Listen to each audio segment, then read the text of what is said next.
స్థలం తెలంగాణలోని భువనగిరి. భువనగిరి కోటకు దగ్గరగా ఉన్న మనేపల్లి కొండపై ఈ ఆలయం నిర్మించబడింది.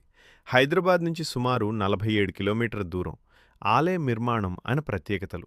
మొత్తం 22 ఎకరాల విస్తీర్ణంలో ఈ దేవాలయం నిర్మించబడింది. ఆలయం నిర్మాణ శైలి పల్లవ, విజయనగర, చోళ, చాళుక్య కాళ్లకు కలయికగా అద్భుతంగా ఉంటుంది. ఆలయానికి 4 భారీ రాజగోపురాలు 4 వైపులా. గర్భగుడి పైభాగంలో 5 అంతస్తుల విమాన గోపురం. ప్రధాన గర్భగుడిలో 12 అడుగుల పొడవైన నల్ల గ్రానైట్తో చెక్కిన వెంకటేశ్వర స్వామివారి విగ్రహం. ఇది తెలంగాణలోనే అత్యంత ఎత్తైన స్వామి ప్రతిమల్లో ఒకటి.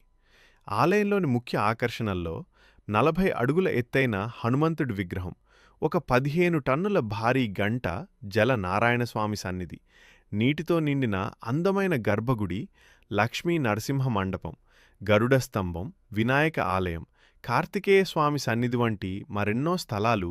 ఆధ్యాత్మిక నేపథ్యం.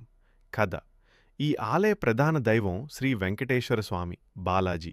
ఆలయ నిర్మాణానికి వెనుకున్న కథ ప్రకారం, ఆలయానికి భూమిదానం చేసిన మనేపల్లి కుటుంబానికి చెందిన రామారావు గారి భార్య కోమాలో ఉన్నప్పుడు తిరుపతి తిరునీరు ఇచ్చిన తర్వాత ఆమె కోలుకున్నారని చెబుతారు.